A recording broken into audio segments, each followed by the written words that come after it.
Dalam video ni kita akan lihat berkenaan dengan separuh hayat. Okey, jadi macam mana separuh hayat ini kita tengok pada satu contoh. Contoh kita ada satu nuklid induk X. Okey, yang mana dia ada nombor nukleon A dan juga nombor proton Z. Dan kemudian dia pun mereput menjadi satu nukleon yang baru. Okey, contohnya dia memancarkan sinaran alfa. Okey, sinaran alfa 42. Jadi dia jadi A tolak 4.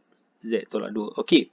Jadi ini adalah reputan yang kita dah belajar dalam minggu lepas. Okey, untuk separuh hayat ini kita andaikan asalnya X ini sebagai contoh. Sebagai contoh kita ada 100 gram. Okey, 100 gram. Jadi asalnya kita tahu bahawa proses pereputan ini dia adalah satu proses yang apa? Dia adalah satu proses yang spontan. Okey, spontan dan juga rawak. Maksudnya dia berlaku secara spontan. Dia tidak terkesan dengan kesan magnet, elektrik dan sebagainya. Okey, jadi sebagai contoh ya, kita ada 100 gram pada asal kita punya sampel ini. Awal-awal tu kita ada 100 gram. Jadi selepas 5 jam. Okey, lepas kita tunggu 5 jam, kita timbang dia. Okey, kita timbang ni, kita ukur dia punya jisim. Kita dapat jisim dia sekitar 50 gram saja. 50 gram saja selepas 5 jam. Maksudnya dia dah mereput menjadi atom Y ataupun menjadi nuklid, menjadi anak nuklid Y. Okey, dia dah mereput dengan memancarkan kita punya sinaran ataupun zarah alfa. Okey, jadi proses ini menyebabkan nilai X ini, kita punya pereputan ini, nilai X dia punya jisim dia akan berkurang. Okey, contoh lepas 5 jam dia berkurang menjadi 50 gram. Okey, lepas tu kita tunggu lagi 5 jam. Kita tunggu lagi 5 jam dan kita dapati bahawa dia punya jisim dia adalah 25 gram. Asalnya 50 gram. Lepas 5 jam dia tinggal 25 gram sahaja. Okey. Jadi maksudnya kita ada 25 gram yang ini dan kita ada baki 75 gram Y. Maksudnya X dia dah mereput. Okey, asalnya 50 gram, Jadi separuh daripada X ini dia dah mereput menjadi Y. Okey, dia dah mereput menjadi Y, maka yang baki dia adalah 25 gram. Yang mana proses ini dia ambil masa 5 jam. Okey, contohlah kita tunggu lagi 5 jam. Okey, kita tunggu lagi 5 jam, apa yang akan berlaku adalah dia akan berkurang lagi menjadi sekitar 12.5 gram. Okey, lepas 5 jam lagi. Okey, jadi proses ini kalau kita tengok X ini asalnya 25, dia berkurang dengan separuh. Okey, bahagi 2 menjadi 12.5. Okey, jadi tinggal 12.5 saja nuklid induk ini, nuklid induk tinggal 12.5 saja. Okey. Jadi proses ini kita tahu bahawa proses ini adalah proses pereputan lah. Okey, yang kita dah tengok pada minggu lepas. Bukan pada minggu lepas, pada video yang lepas. Okey, tapi yang cikgu nak terangkan ataupun cikgu nak tekankan di sini adalah berkenaan dengan masa yang diambil. Okey, kalau kita tengok dalam masa 5 jam dia berkurang sebanyak 1/2. Dia menjadi 50 gram sahaja. Okey, lepas 5 jam lagi dia berkurang sebanyak 1/2 menjadi 25 gram.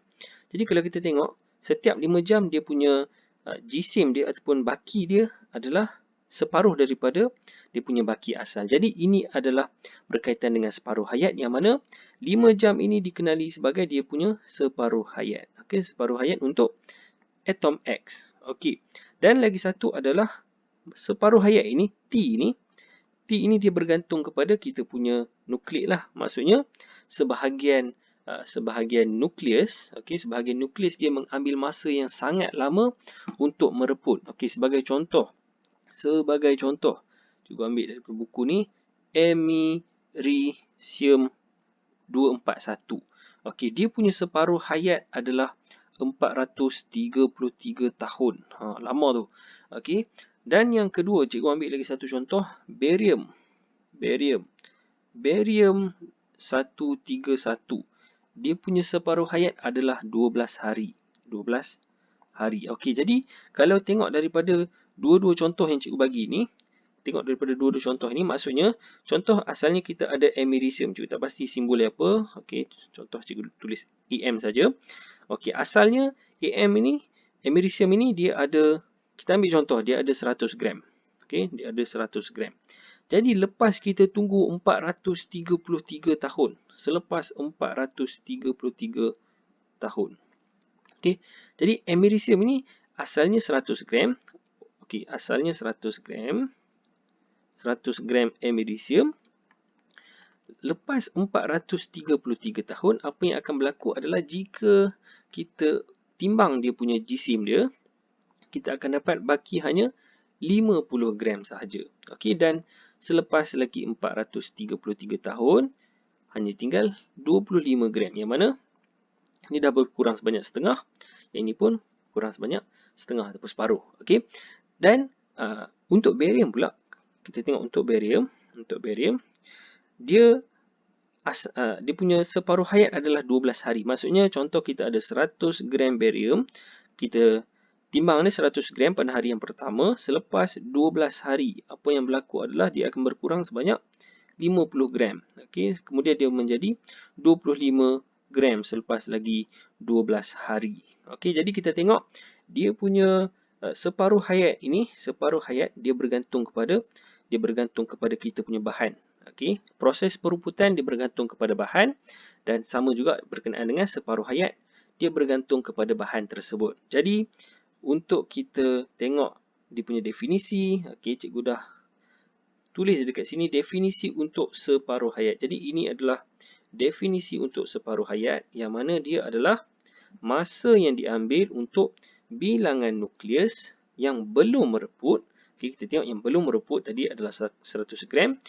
Berkurang menjadi setengah daripada nilai asalnya. Okay, dia menjadi 50 gram. Jadi dikata masa yang diambil. Okay, kalau barium tadi 12 hari. Jadi ini adalah dia punya separuh hayat. Okey, jadi cikgu harap kamu dapat faham konsep ini dengan baik sebab konsep ini sangat-sangat mudah. Separuh hayat hanyalah dia punya masa yang diambil untuk dia berkurang daripada nukleus yang belum mereput. Okey, dalam kes kita ada 100 gram, kemudian berapa masa yang diambil untuk dia tinggal separuh ataupun setengah daripada nilai asalnya. Okey, setakat itu saja. Kita jumpa lagi pada video yang akan datang.